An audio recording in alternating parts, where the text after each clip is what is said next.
afternoon.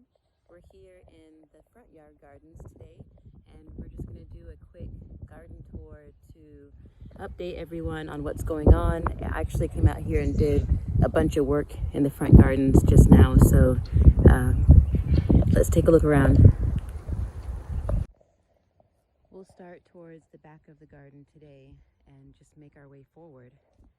Here is, I think this is a cayenne pepper, and some sunflowers that are looking really healthy. I'm pretty proud of my sunflowers this year because they usually look really kind of scrawny, and they're looking like, that's a sunflower there, they're looking more full.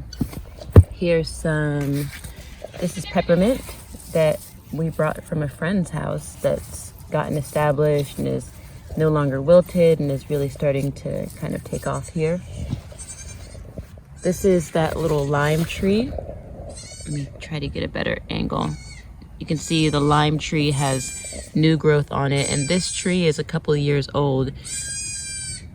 There's a lot of baby goats using their voices today.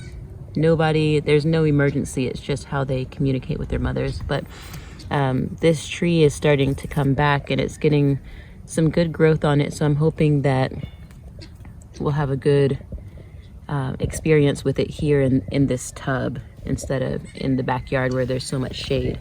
In this area we have full sun, and we'll probably put up some shade cloth this year to just work with the intensity of the summer. This bed is the poppy bed, which a lot of the poppies have come and gone. Like this one just dropped its petals. You can see some of the petals here. They're really pretty pink petals, and that was from that flower right there. So now that's gone to seed. It's a sad little tomato that I don't think is gonna make it. I'm probably gonna have to pull that tomato up. Some of these poppies are still getting ready to come into bloom though. You can see they've got their heads down, and soon they'll rise up and open up to the sun. Actually, all these poppies are about to flower, which is really exciting because it's been hard for us to grow poppies. This is our most successful year. If you look down here, I just moved a few of these. I think this might be a cucumber or some kind of squash, passion vine, and I planted a bunch of different squashes and gourds and things all along this trellis so they can climb the vertical garden. Here's more of the same. This is probably maybe that's a cucumber. This is a Scarlet runner bean, and I had these beans planted here down on the other side of the trellis, but the ground is just too rough, and so I just moved this one. They also were getting eaten up by some pests down there on the ground, so I think that they will actually do better in the bed. But I really stacked the areas along the vertical garden this year because last year we grew a lot of melons and squashes and gourds along the trellis, but I felt like we could grow even more this year. And these are, the vertical gardens are, I believe, 16-foot cattle panels that we just zip tied these T-posts. We zip tied the cattle panel to the T-post and just bent it up and over, and just drove those T-posts down into the earth right along the raised bed.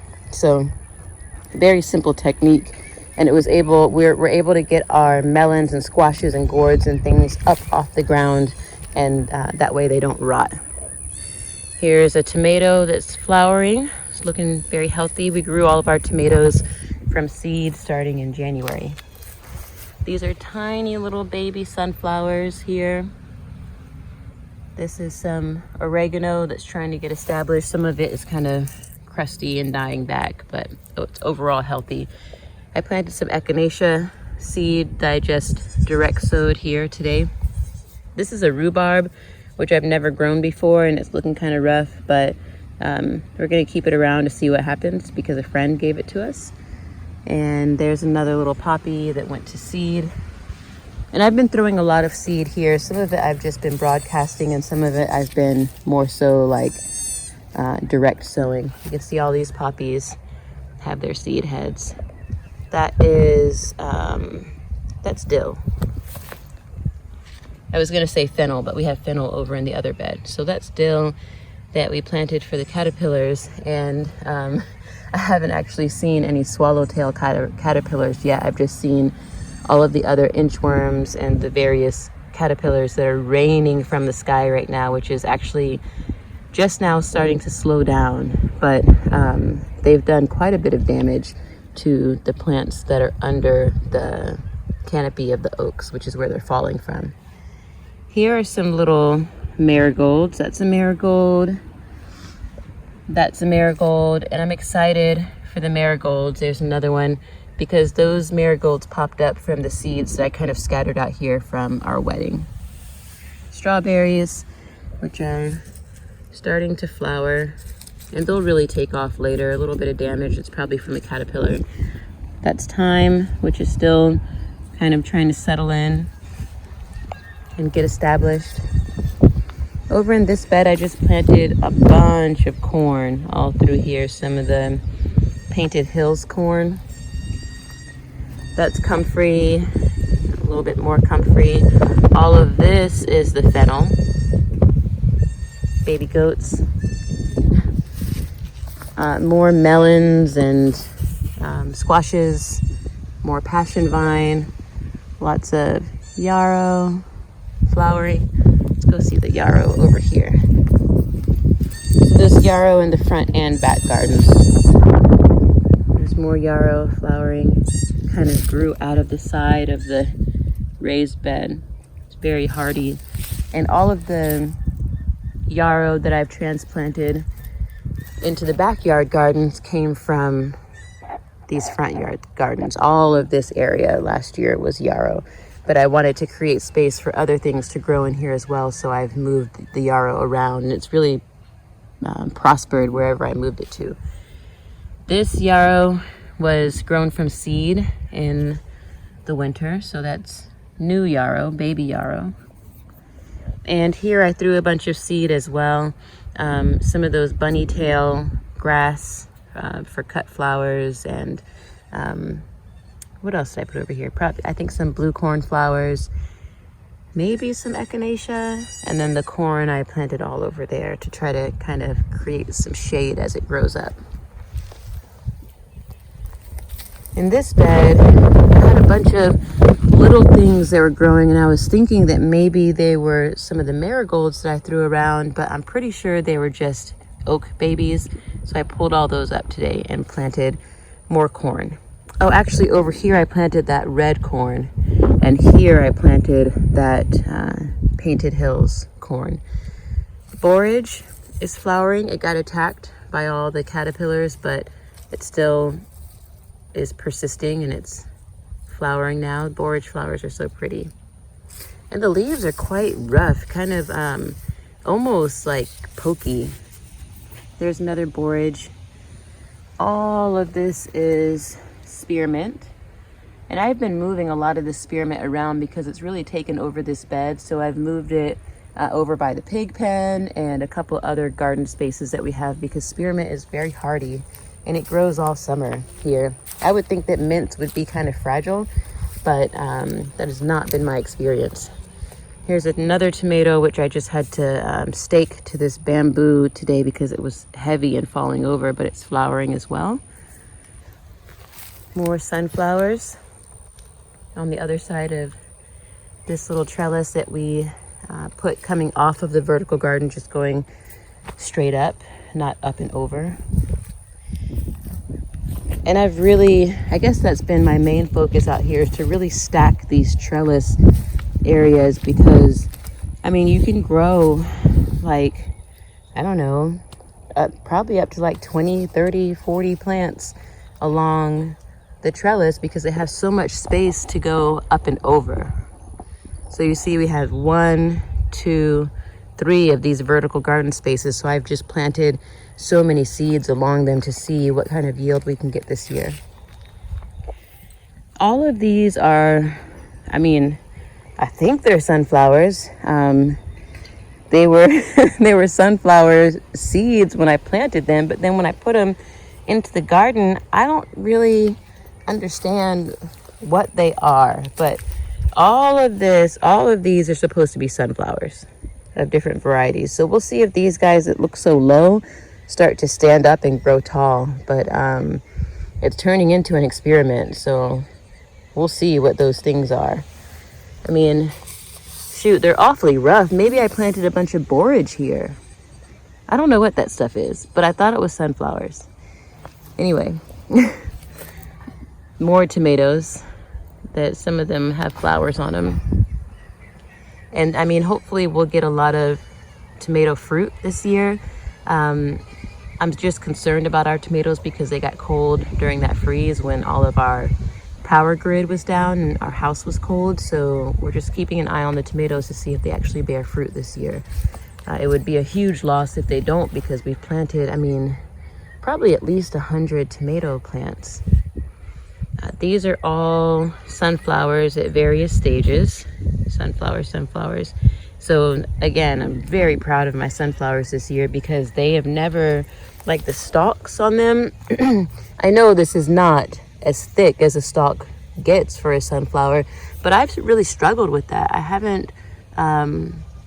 I've struggled with having strong sunflowers, and these are still really young. So look at these guys in here.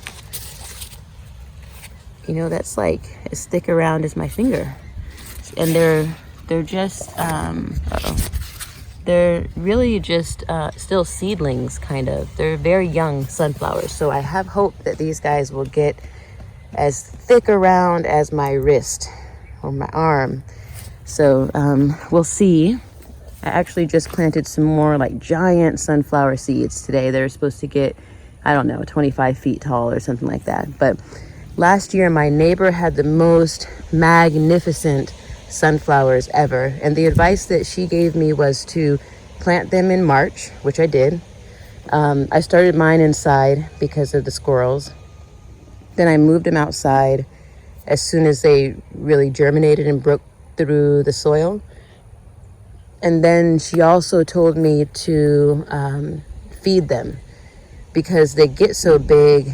I guess they're just really hungry. So today I gave them some of that Grow Big. What company is that Grow Big from? From Fox Farm. So organic Grow Big plant food. It's a liquid that I added into like a 5-gallon jug of water, and then I came around and just fed all these guys. So they just got fed today, and I'll probably try to focus on coming out here and feeding everybody that actual plant food every few days or so, maybe every 3 or 4 days, and also fertilizing with the rabbit droppings and the goat droppings and the compost and things like that. These are straw flowers, and I've never grown straw flowers before, but I love the way that they look when they're dry, and so I'm just trying it out. I started all of these guys from seed inside during the winter, and then I moved them outside, and they seem to be doing really well.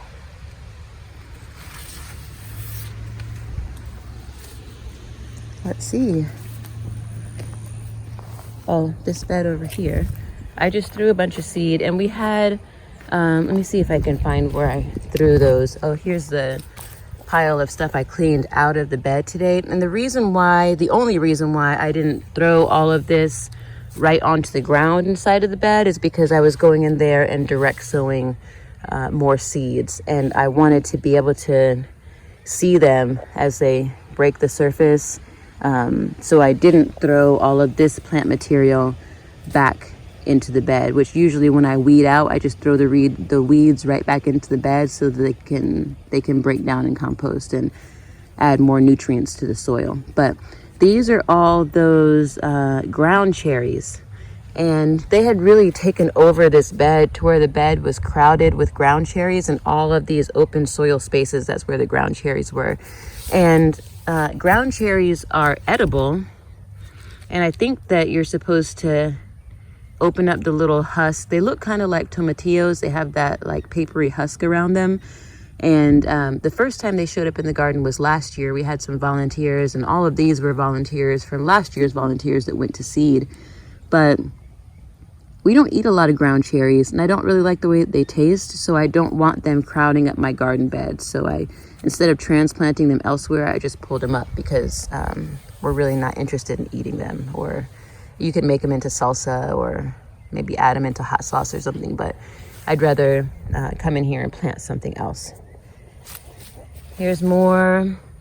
I think maybe this is a cucumber that someone gave us, or I planted a bunch of summer squash, zucchini, cucumbers, cantaloupe, and a bunch of other stuff. So I didn't tag anything to see where it was because I don't really care.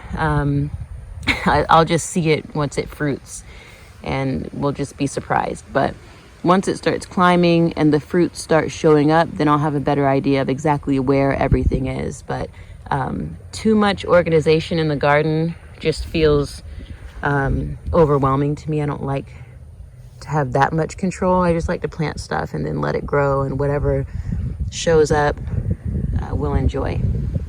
There's another passion vine. There's a little leftover sugar snap pea that started flowering. All the other ones died after that freeze, so this one's kind of climbing. I need to train it to go up the trellis, but that might work, just putting it like that.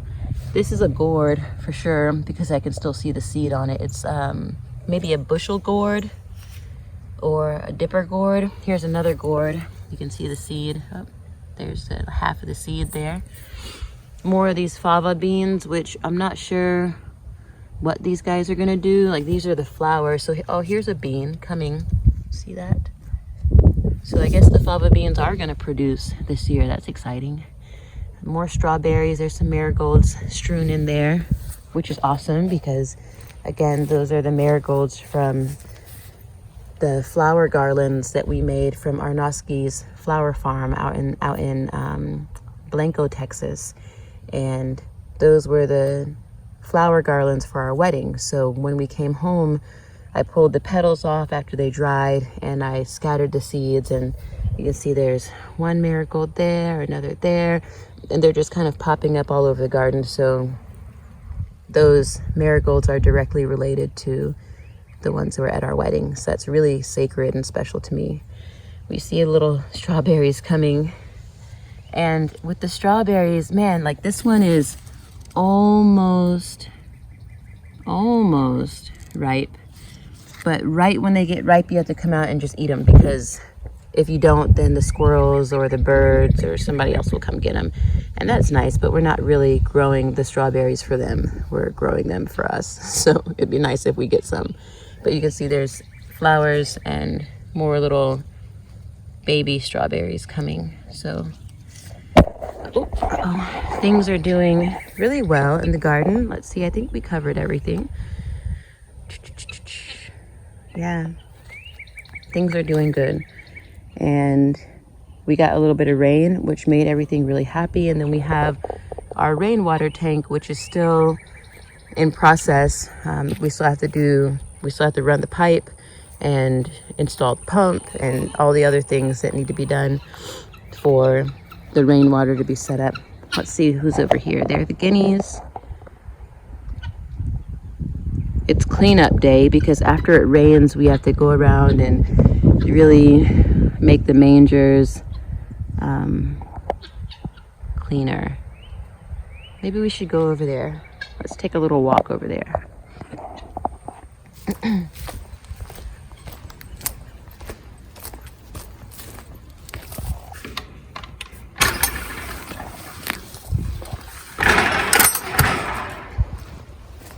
Got to keep the gates closed around here because if we leave the gate open for the front garden, the cats will get in there and try to use the garden, hey chickens, as their litter box. And the deer will get in there and eat everything they can. And this, our double locking system for the goats, if we don't use that, here's a guinea hen egg. The guinea hen female guinea hen has been dropping eggs all over the place lately. She just started laying eggs and we're finding her eggs. She doesn't use a nest. She just like plops them out wherever. These are the guineas. That's our breeding pair. They're like husband and wife. The really cool thing about guineas is that they mate for life. And so these two are mated for life. Some black Austrolorbs. There's one of our Easter eggers over there. Rhode Island red. Goldie is a brown leghorn. She's one of our older chickens. She's the only one left from that batch of chickens that Shadow was in that were all killed by a coon. Barred rock. These black Australorb chickens are really, really sweet. If you go down, they're really friendly. You can just pet them. Oh, hey, girl. See? Everybody is curious. When I come out here, they're like, oh, it must be time to eat. But it's not. Not right now, anyway. Let's go check on the babies. Oh, this is one of my favorite Easter egger chickens. They're kind of timid, but the Easter eggers lay blue and green and pink eggs, and our Easter eggers usually lay blue eggs. Here's a baby goat. Hey, baby. Hey, baby. So loud. So it's kind of messy out here after having some rain. Hi, Argent. All the goats. Everybody wants to come say hi. Hey, Yeti. Yeti is huge.